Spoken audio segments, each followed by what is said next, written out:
Hello, Scopy here. Welcome to this episode of 8-Bit Wars.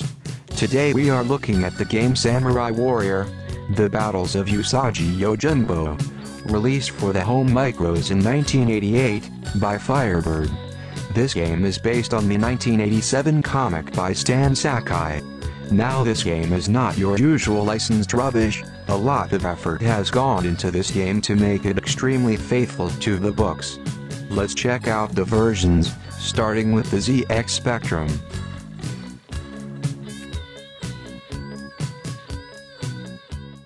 The game is a sideways scrolling adventure, where Miyamoto Usagi has to defeat opponents in sword fights, and also have encounters with other anthropomorphic characters.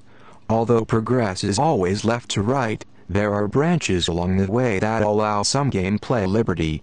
The scoring system is based on karma. Doing good deeds raises Usagi's karma, and doing bad deeds reduces it. If, ultimately, Usagi's karma drops to 0, he will perform seppuku.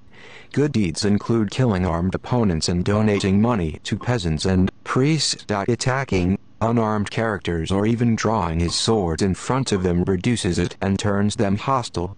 To earn money, Usagi can gamble at inns along a path and collect coins from slain enemies.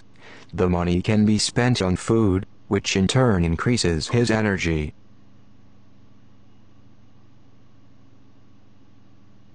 So as you can see, the Spectrum version boasts some nicely detailed character sprites and backgrounds and is mainly in black and white but avoids any color clash. There doesn't seem to be any music in this version and sound effects are very few. So kill the ninjas and be sure not to attack the peasant folk. Moving along, let's check out the Amstrad now.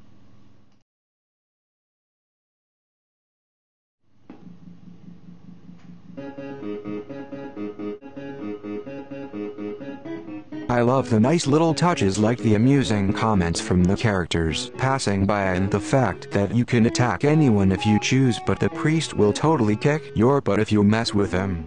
Also, the combat system is interesting if a bit tricky. You get the option to parry, slash, or pre-form an overhead attack, which all adds to the fun. A nice tune playing in the background and the game boasts some lovely colors, and while the graphics are blockier than the Spectrum, everything is much more clearly defined. This version is very nice and makes good use of the Amstrad hardware. The only thing I will say about this version is the playing area is quite small and the backgrounds can lack a bit of variety. Also, unlike the C64 version, the music does not change when in attacking mode. Finally, let's take a look at the Commodore version.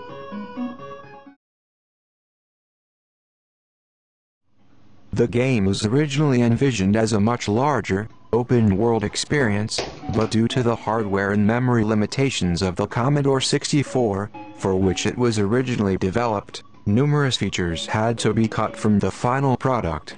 Originally there was a much larger script for the game, which would see Usagi be able to traverse through many multiple paths and lead to entirely different adventures and endings.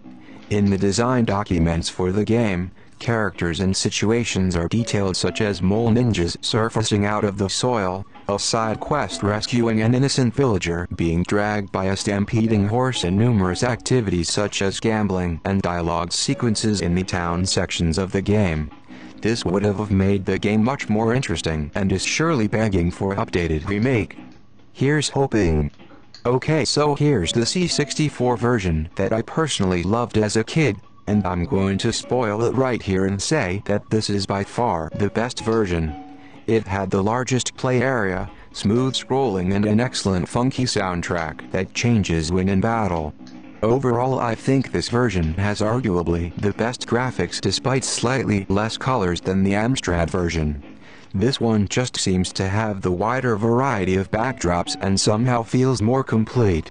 At the time, this game just completely sucked me into its imaginative world, and despite its punishingly high difficulty level, you'll keep coming back for more just to see what you would discover next on a long and arduous journey. Overall, for its time, this stood out a mile due to its charm and character and extra touch that made you feel like you were traveling along a real living and breathing world and not just fighting an endless wave of generic attackers. I fully recommend everyone to check this out. Persevere with the tricky to master control scheme and you will discover quite an hidden gem. Oh, and if you finally rescue the princess without using a trainer, then hats off to you. Thank you for watching, and until next time, goodbye.